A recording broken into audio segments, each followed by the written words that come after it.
Hello dear friends, my name is Dr. Aisha. Today we will discuss here a very important topic. Is traveling is safe in pregnancy? क्या सफ़र जो है वो दौरान हमल महफूज है, और अगर ये महफूज नहीं है तो इसके क्या नुकसानात हैं। बहुत सारे पेशेंट्स हमसे प्राइवेट प्रैक्टिसेस में, गवर्नमेंट सर्विसेज में ये पूछते रहते हैं कि जी क्या हम ट्रैवल कर सकते हैं दौरान हमल। यहाँ पर मैं आज आपको 7 वजूहात बताऊंगी जिनकी वजह से हम ट्रैवलिंग को कहते हैं कि ना करें, अवॉइड करें।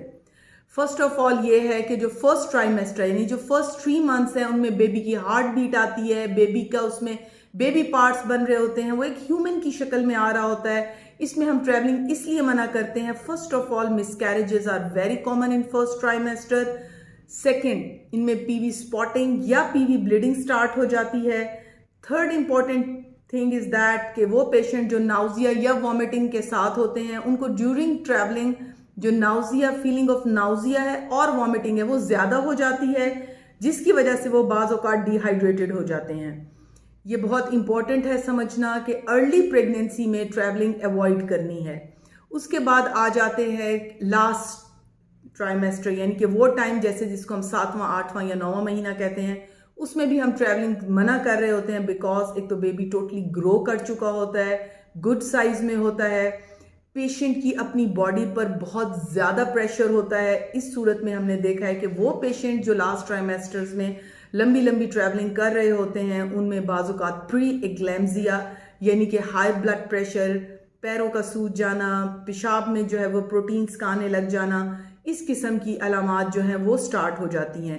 इसके अलावा इन पेशेंट्स में देखा गया है कि इनको प्री टर्म लेबर स्टार्ट हो जाती है, यानी कि बच्चे जो हैं वक्त से पहले ही औरतों को जो है वो दर्दें स्टार्ट हो जाती हैं। प्री प्रॉम हो जाता है यानी कि बच्चे जो पानी की थैली है वो फट जाती है, क्योंकि ट्रैवलिंग में जो है नेचुरली जो है वो सीधे रास्ते नहीं होते, बाज़ औक़ात जो है उसमें ब्रेक्स लगती हैं, झटके लगते हैं, उसमें जो है पानी की थैली लीक होने का ख़तरा होता है और बच्चा जो है वो पानी की थैली में ही अलाइव होता है। उसके बाद 7th चीज़ जो इम्पॉर्टेंट है वो है डीवीटी, यानी कि जो पैर हैं, टांगे हैं, उन पे बाज़ औक़ात जो है वहाँ पर एक जो सिम्टम्स ऑफ डीवीटी स्टार्ट हो जाते हैं, यानी कि जो बैठे रहने से 4 घंटे ज़्यादा ट्रैवलिंग करते हैं वहाँ पर खून जो है वो एक लेग में किसी भी टांग में हिस्से में जमना शुरू हो जाता है, बाद में पल्मोनरी एम्बोलिज्म दे सकता है जो कि एक बहुत सीवियर मेडिकल इमरजेंसी है।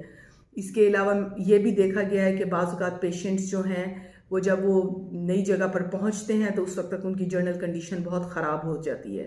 सो डियर लेडीज़, जब भी आप ट्रैवल करें आप अपने डॉक्टर से मशवरा कर लें, अपनी मेडिसिन्स को साथ कैरी करें, अपना वैक्सीनेशन स्टेटस देख लें कि क्या आपको प्रॉपर वैक्सीनेशन लग चुकी है या नहीं, और उसके बाद आप डॉक्टर की परमिशन से ही ट्रैवल करें।